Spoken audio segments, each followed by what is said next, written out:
Përshëndetje, jemi këtu në emisionin Retro Time, kthim në vite. Jemi po ashtu në puntatën e parë dhe ka një mesazh shumë të madh për rinin.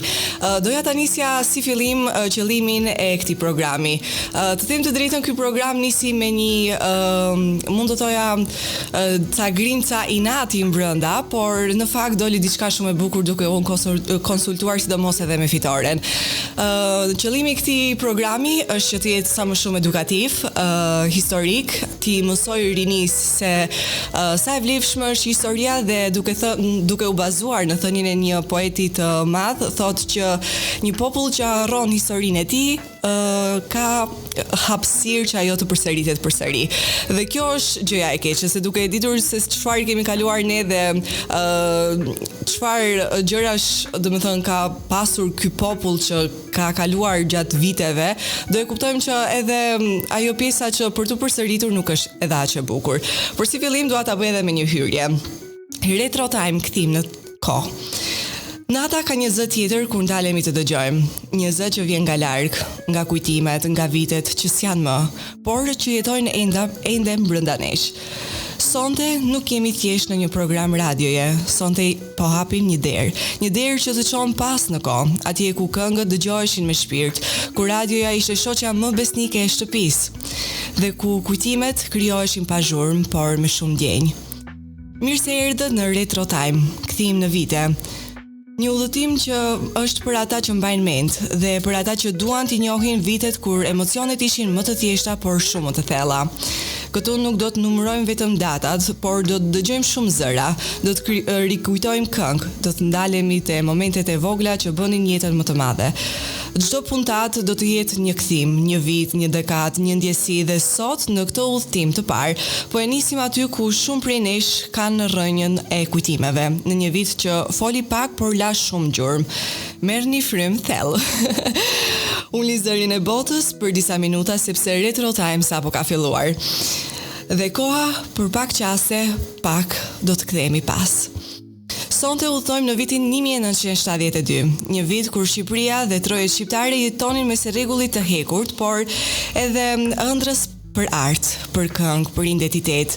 Ishte koha e radios, e gramofonit, e shëtitjeve në mbrëmje dhe e këngëve që këndoheshin me shumë zemër dhe me shumë zë.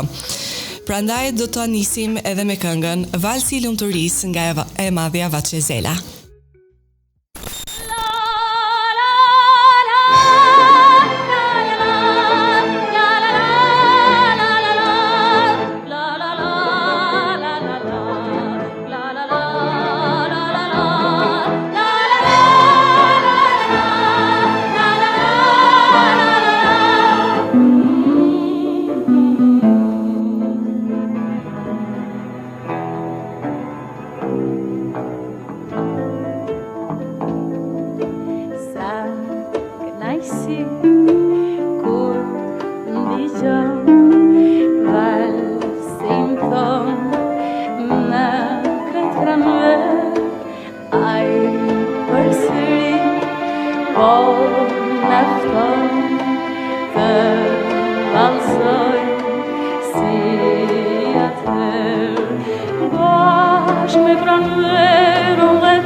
Retro Time mundësohet nga Qendra Tregtare Duamall në Strug dhe sponsori gjeneral Moleraj Musa. U rikthyem kështu përsëri në studio dhe do t'ja nisim me kapitullin e parë në vitin 1972 se si kanë qenë trojet shqiptare. Viti 1972 ishte pjesë e periudhës së socializmit të mbyllur. Jeta ishte e rregulluar e thjesht, por shumë e kontrolluar. Kultura dhe arti kishin një rol të rëndësishëm edukues dhe ngjarjet historike të atij viti ishin këto. Kongresi i drejtshkrimit në të gjuhës shqipe në vitin 1972, një moment themelor për kombin shqiptar dhe në këtë vit u njësua dhe gjuha shqipe, duke vendosur rregullat për përdorimin edhe që e kemi të sotshëm. Ishte hera e parë që shqiptarët nga të gjitha trojet kishin një standard të përbashkët gjuhësor dhe po ashtu ishte një vit që nuk foli shumë, por vendosi shumë themele. Dhe të themi të drejtën, ka qenë një periudhë e komunizmit, ku trojet shqiptare ishin të mbyllura në fakt, siç ishte edhe Shqipëria, ku nuk është se mund të bëheshin shumë hyrje dalje, por ishte i vetmi moment dhe një ndër vitet më të rëndësishme që u bashkuan shqiptarët dhe tek e fundit e patën një mendim të përbashkët për një gjuhë të përbashkët. Se i përket Kosovës dhe trojeve shqiptare në Jugosllavi, në Kosovë shqiptarët po përjetonin një periudhë të ringjalljes kulturore pak a shumë, kishte më shumë libra shqip, më shumë këngë shqip dhe teatri dhe poezi kombëtare. Arti ishte në një mënyrë më e sigurt për të ruajtur identitetin e tyre dhe po ashtu duke u kthyer pas në histori, do ta vërim që gjithmonë ka qenë letërsia, kultura dhe arti ata që e kanë mbajtur gjallë sadopak traditën apo identitetin e shqiptarëve, duke nisur nga fillimi, domethënë nga viti 1955, por edhe më herët, e kuptojmë që e vetmja mënyrë që shqiptarët kanë mundur të mbrojnë gjuhën e tyre dhe kulturën e tyre kanë qenë ta shkruajnë atë, pavarësisht që nuk kanë pasur një gjuhë ose shkronja përkatëse për të. Por se i përket muzikës, zëri i shpirtit në vitin 1972, muzika ishte shoqëria më besnike e njeriut. Festivali 11 i këngës në RTS, një festival me rëndësi shumë të madhe në historinë e muzikës shqiptare, ku kënga fituese ishte po ashtu Vaçe e Zela, Djaloshi dhe Shiu. Morën hovë edhe shumë këngë të tjera të saj, si Valsi Lumturis, Kënga e Nënës, Gonxhe në pemën e liris. Zëri i saj dominonte e tjerin dhe ishte referencë cilësie në për mbar trojet shqiptare. Se i përket Vaçe e Zelës, dua vetëm pak t'ju rikujtoj se kush ishte në të vërtetë Vaçe e Zela, dhe gjëja më e bukur që kam zbuluar për të është se Vaçe e Zela në fakt nuk e ka mbiemrin e saktë Zela. Ajo e ka pasur mbiemrin Qela, por në fillimet e saj kur hyri në estrad ose në atë botën e madhe të kulturës, mënyra se si tingëllonte Vaçe Qela nuk është që tingëllonte mirë dhe vendosën që t'ia bëjnë mbiemrin Zela, dhe në familjen e saj Vaçe e Zela është pothuajse e vetmja që e ka mbiemrin Zela dhe të tjerët e kanë Qela. Në një kohë kur mikrofonat ishin të rrallë dhe fjalët peshoheshin më shumë se sot, 20 femëror u ngrit mbi të tjerët dhe u bë kujtesë e kombëtares. Sa i përket fillimeve, Vaçe e Zela lini në 7 prill 1939 në Lushnjë, në një familje të thjeshtë shqiptare që fëmijë zëri i saj ra në sy për forcën, pasërtinë dhe ndjeshmërinë e jashtëzakonshme. Nuk ishte zë që kërkonte vëmendje, por ishte një zë që merrte vëmendjen shumë natyrshëm. Ai nuk u formua në akademi të huaja, por në festivale shqiptare, në orkestrat e radios dhe me përballjen direkte që ka pasur me popullin.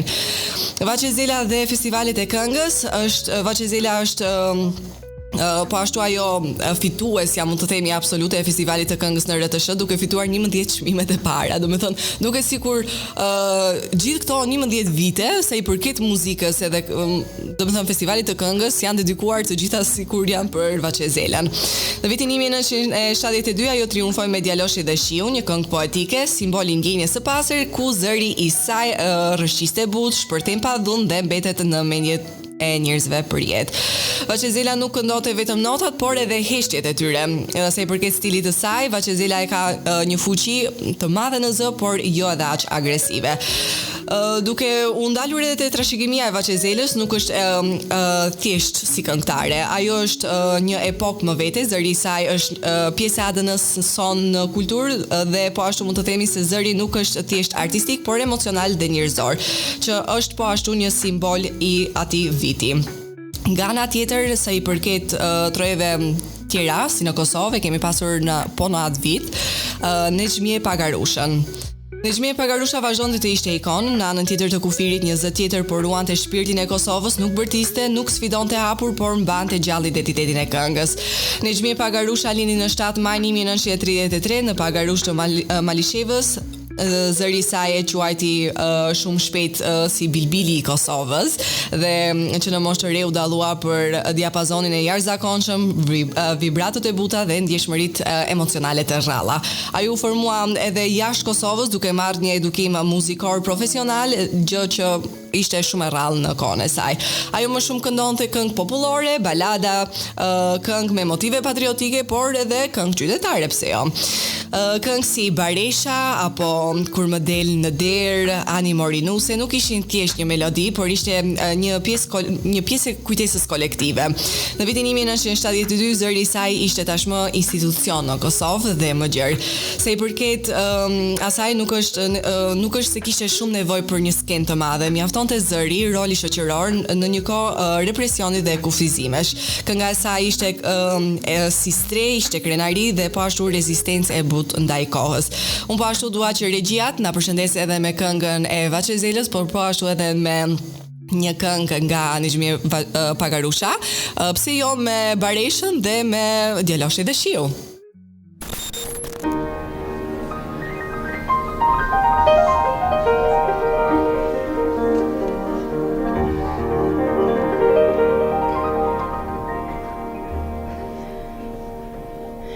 Në pemë gjithë tani më nuk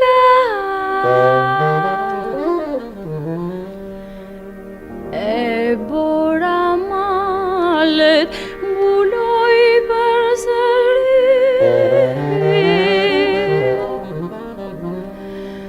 e ndonë se shiu pik pik nismera qyteti ymë është plot gjallëri.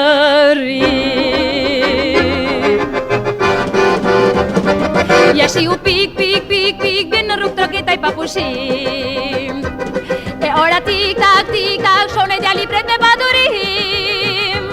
O zemra tak se tash nisëra me ka nxitim. Mendon Djaloshi që po pret në shi me ankth me gëzim.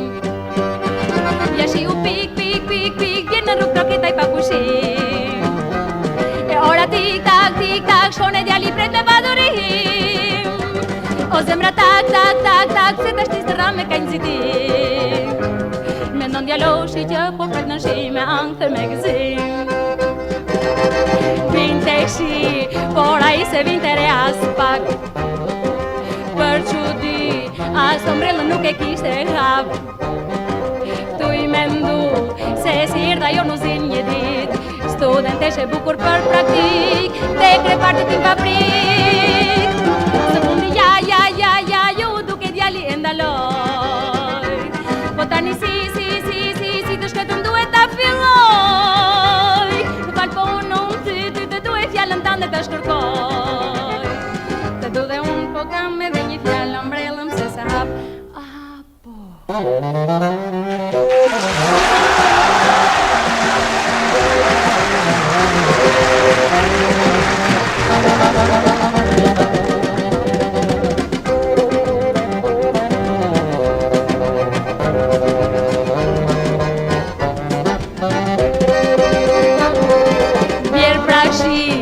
bashkë në ty nuk kemi frika s'pak.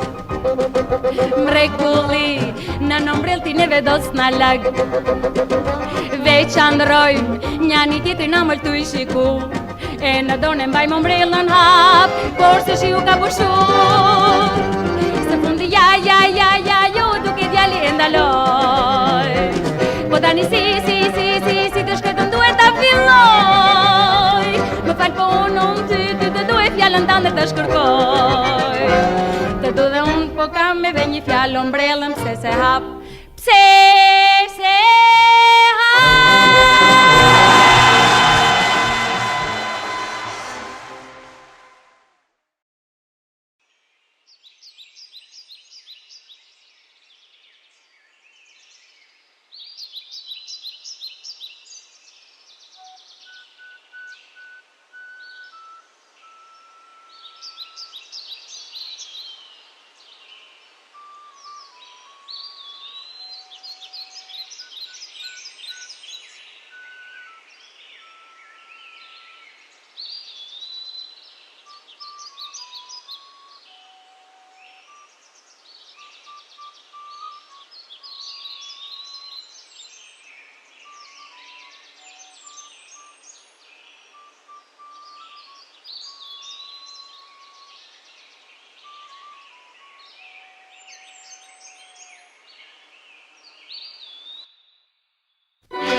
Merzabele, mas cumbones lojek dzime, si Shqiponia ime.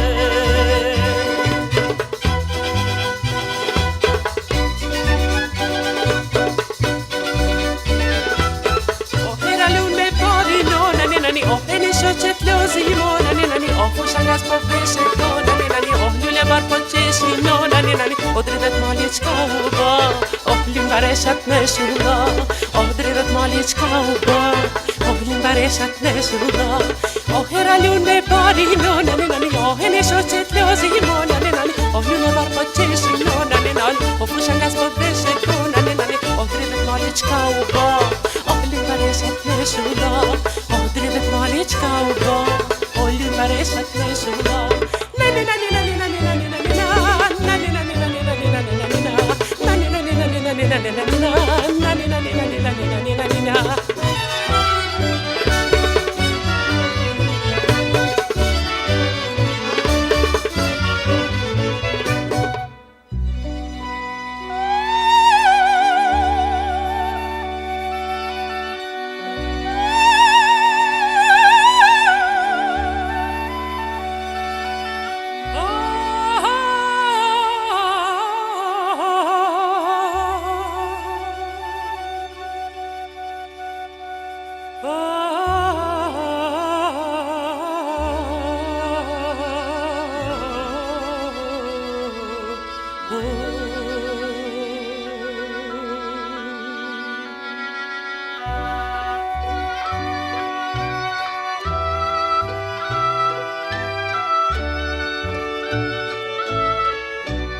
në qel bjeshka me bore, bjeshk dashnia vjen me male, sot një fyllu kalle.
Rikthehemi kështu përsëri në studio dhe jemi në kapitullin tjetër, letërsia dhe fjala e shkruar në vitin 1972. Në Shqipëri botime letrare nuk dilnin gjithmonë fiks sipas vitit kalendarik dhe shumë vepra u botuan, mund të them pak më herët, por u lexuan dhe u përhapën me duke marrë një hovë më të madh pikërisht në vitin 1972 përmes ribotimeve, qarkullimit në biblioteka, në shkolla dhe në për diskutime kulturore. Duke u bazuar kështu, mund të them me plot gojë se ka pasur shumë vepra botërore. Jo, por edhe ato shqiptaret që janë botuar shumë më herët, por ka marrë një hovë shumë të madh në mënyrën e drejtshkrimit, duke bërë redakturën e tyre dhe në ribotimin e tyre ka marrë edhe shumë shitje dhe shumë lexues. Prandaj po ashtu mund të japim një pasqyrë të saktë dhe profesionale, ashtu siç do thoshte një studiues në radio, vepra të botuara ose në qarkullim aktiv në vitin 1972. Pa rrezikuar gabime dhe pa lënë anash disa vepra të tjera. Letërsia e vitit 1972 ishte edukative, ideologjike, por edhe shpesh artistike dhe shumë e fortë. Autorët më të rëndësishëm të asaj kohe kishim Ismail Kadare, Dritë Roa Golli dhe Fatos Arapi dhe janë tre poet që e kanë ngritur letërsinë shqiptare në majat e saj. Veprat flisnin për njeriun e thjesht, punën, jetën sociale, konfliktet e brendshme dhe shpesh edhe të fshehura. Nga Kadare i kemi disa romane si Generali i ushtrisë së vdekur, Kështjella për Vinçit dhe Kronik në gur.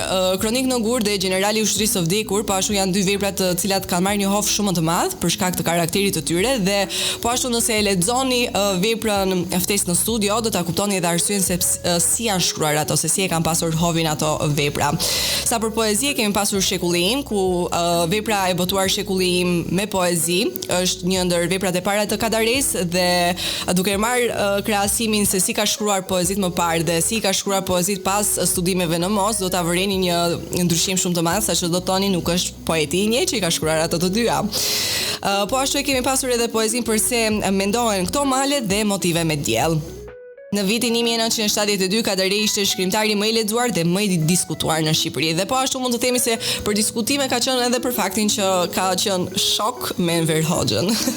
Nga ana tjetër e kemi pasur edhe Dritë Roa Gollin, poezit më të famshme të tij janë Në rrugë dola, Hapat e mia në asfalt, poezit të zgjedhura dhe botime periodike. Sa për proza kemi Zhurma e erave të dikurshme me tregimen dhe Njeriu me top, dram shumë e njohur në atë periudhë. Në vitin 1972 përfaqësonte zërin e thjesht të njeriu, të gjuhën e përditshme dhe humanizmin, por sa i përket Fatos Arapit, Fatos Arapi pavarësisht është i të njëjtës periudhe, i të njëjtës kohë, mund të themi se e ka një frym pak më ndryshe. Sa i përket poezisë të tij, janë shtigje poetike, poema dhe vjersha, Më jepni një emër, patetika e ditës, kurse për poezit e Arapit mund të themi se ai sillte introspeksionin, ndjeshmëri moderne dhe zë më intim krahasues me realizmin socialist klasik. Tre zëra të ndryshëm, por që formuan mendimin letrar të një brezi të tërë. Në Kosovë poezia shqipe po bëj identitare dhe rezistuese.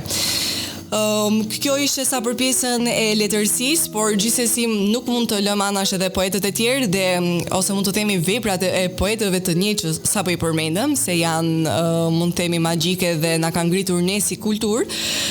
Unë do të lut Regjin të na përshëndes me një këngë më popullore të atij viti, sipas dëshirës suaj.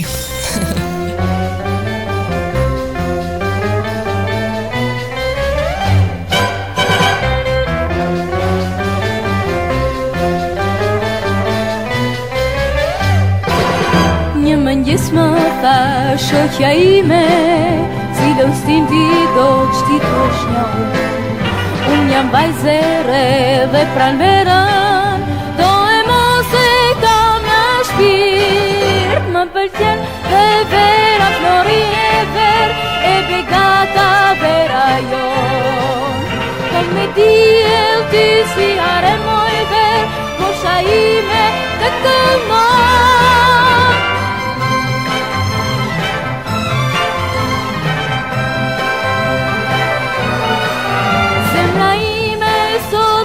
Plotaron, unë të stine kam në shpi.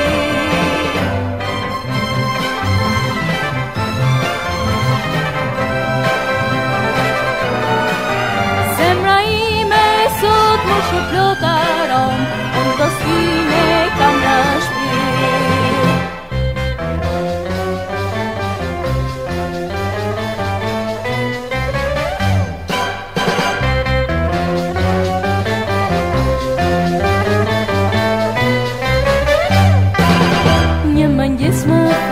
Shoqja ime, cilën stin ti do qti po shnjohu. Unë e dashuroj edhe vjeshtën, unë një vjeshtën një ati. Dimrin prap e dua si qeshta i, unë di mërdi ti. Je të frija jo të më shtin s'mësje, unë pran teje kam pran ver.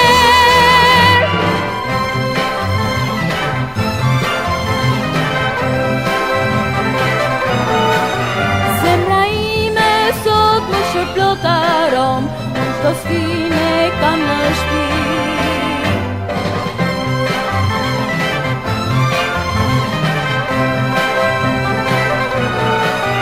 Zemra ime sot më shplotaron, unë të stine kam në shpi. Rikthehemi kështu po në kapitullin tjetër, kur si fillim do të flasim për pjesën e sportit në vitin 1972. Sporti ishte krenaria kombëtare. Futbolli i ekipeve shqiptare si Dinamo, Partizani dhe 17 nëntori, stadiumi ishte vend grumbullimit dhe emocionesh. Në plan botëror ishin lojrat olimpike Munich në vitin 1972, por dhe shqiptarët i ndiqnin lajmet me kurreshtje edhe pse nga larg dhe me pamundësi për të bërë pjesë e tyre.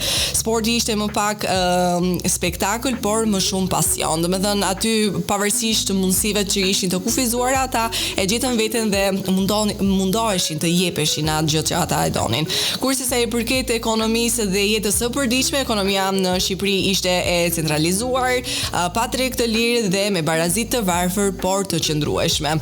Jeta e përditshme ishte shtëpi, punë, radio shtëpi punë dhe ishte kështu me radhë, domethënë ishte një rutinë mund thoja e bezdisshme, por duke i dëgjuar ndonjëherë disa këngë më vjen edhe gjynat, se për shembull kanë qenë të detyruar ta përshkruajnë atë periudhë sikur ishte shumë shoqërore dhe i gjithë populli ishte në pajtim të saj, por në të kundërtën vëreshin ato grimcat e palumturisë dhe të pakënaqësisë që e kishin në mënyrën si ai popull ishte duke jetuar. Kënga që më pëlqen më shumë për këtë periudhë ishte edhe kënga Te zonja nga qyteti. A nëse pasa nëso lumit të shati tim. Domethënë ishte një këngë po ashtu e shkruar në atë kohë, por kalon akoma gjurmë dhe akoma edhe sot të dëgjohet. Siç thash, për jetën e përditshme që ishte punë, shtëpi, radio, kishte po ashtu edhe pushime kolektive dhe shëtitje në mbrëmje në përliqene. Kurse sa i përket Kosovës, ekonomia ishte më e hapur, emigracioni filloi të ndihet më shumë dhe familjet mbështeteshin mes njëra tjetrës. Mund të them se kanë gjetur një ngrohtësi mes njëra tjetrës për shkakun që e kanë pasur të njëjtin hall, ashtu si shumë familjar dhe shtëpi shqiptare sot. Do të lusë regjim po ashtu me mbylljen e këtij kapitullit, na përshëndes me këngën Anës e Pasanës sot, që nuk e di si quhet, por gjithsesi regjia do mundohet ta gjej.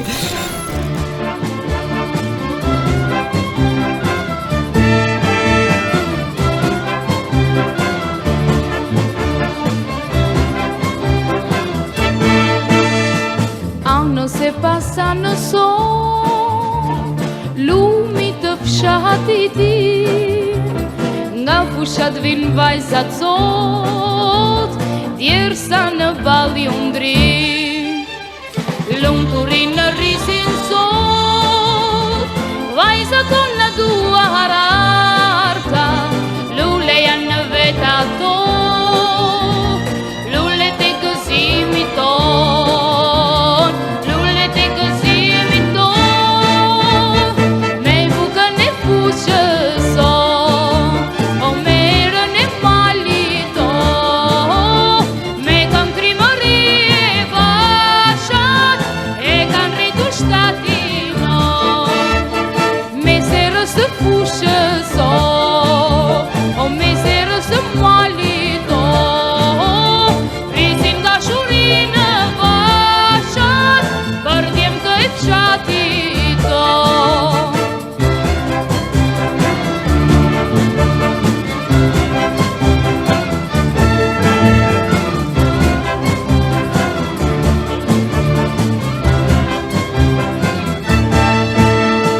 Anës e Pasanës sot, lumi të fshatit ti, rriten vashat trimëresha në roje të liris.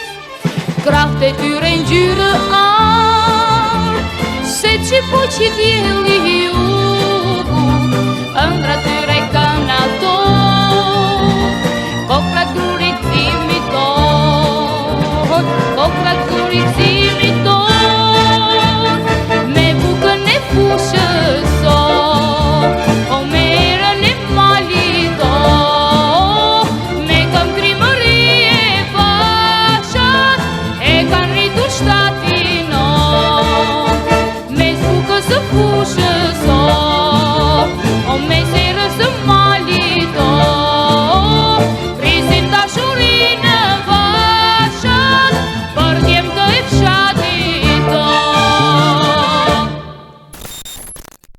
Rikthehemi kështu të dashur dëgjues edhe në pjesën e fundit të Retro Time, ku do të flasim për radiot. Radiot në vitin 1972. Radio Tirana. Në vitin 1972, Radio Tirana ishte e vetmja radio zyrtare kombëtare, burimi kryesor i informacionit, i muzikës dhe i kulturës, zëri që dëgjohej në çdo shtëpi shqiptare.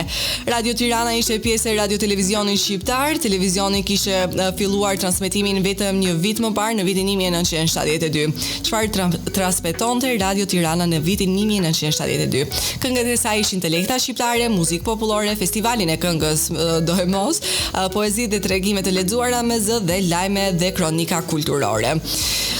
Për shumicën e njerëzve, radioja ishte dritare, shoqe dhe mbrëmje familjare. Domethënë radioja ishte si pikë qëndrimi e asaj që i bashkonte familjet në Shqipëri. Kurse sa i përket Kosovës, Radio Prishtina, në Kosovë në vitin 1972 funksiononte Radio Prishtina, pjesë e sistemit radiofonik të Kosovës në Jugosllavi. Kjo radio kishte një rol jetik për shqiptarët e Kosovës, sepse transmetonte në gjuhën shqipe, ruante këngën, poezinë dhe kulturën shqiptare. Ishte burimi i identitetit, por dëgjoj, dëgjoj ajo çfarë ata donin që ajo gjë të dëgjohej. Domethënë ishte si, të themi të drejtën, ishte si e censuruar. Çfarë dëgjohej në Radio Prishtina? Këngët popullore kosovare, por me pikatore. Po ashtu e kishin edhe normalisht zërin e Nexhmin Pagarushës, emisione kulturore, letrare dhe lajme lokale. Për shumë familje, Radio Prishtina ishte zëri që i bënte të ndjeshin shqiptar në shtëpinë e vet. Sa ju përket radiove të huaja, në Shqipëri disa njerëz dëgjonin edhe fshehur azi, Radio Italia, Shqiptaj, Radio Beogradi, e cila ishte më rrallë. Por kryesisht për muzikë italiane, lajme të jashtme, një botë tjetër për te kufirit, për shkak që ishin të mbyllur dhe sadokudo një lajm i jashtëm vinte si diçka shumë e madhe në rritjen e tyre. Këto dëgjime bëheshin me zë shumë të ulët natën dhe me frikën, por edhe me kurreshje të madhe. Si të thuash më bukur në emision është se vitin 1972 nuk kishte 10 frekuenca, kishte një radio dhe kur ajo ndezi e gjithë shtëpia heshte për ta dëgjuar. Domethënë rëndësia e radios në fillimet e saj ka qenë shumë e madhe dhe ndonjëherë më duket se kam lindur në një kohë të pa kohë ku edhe ajo rëndësi që ja jap unë radios nuk është që e ndjejnë shumë persona të tjerë, por e di që shpirtrat të cilat kanë lindur në një kohë shumë të vonshme e din domethënë përmbajtjen se sa e rëndësishme është ajo radio. Dhe po ashtu të dashur dëgjues, jemi në mbyllje të programit ku mund të themi se viti 1972 nuk ishte vit luksi, por ishte vit themelimesh, zëri dhe kujtese. Ishte një kohë kur këngët dëgjoheshin me shpirt, fjala kishte shumë peshë dhe kujtimet krijoheshin ngadalë, por ishin shumë të forta. Kjo ishte Retro Time, kthim në vitin 1972 të dashur dëgjues, dhe cili vit do të donit që ta rikthejmë në episodin e Retro Time mundësohet nga Qendra Tregtare Duamall në Strug dhe sponsori gjeneral Moleraj Musa.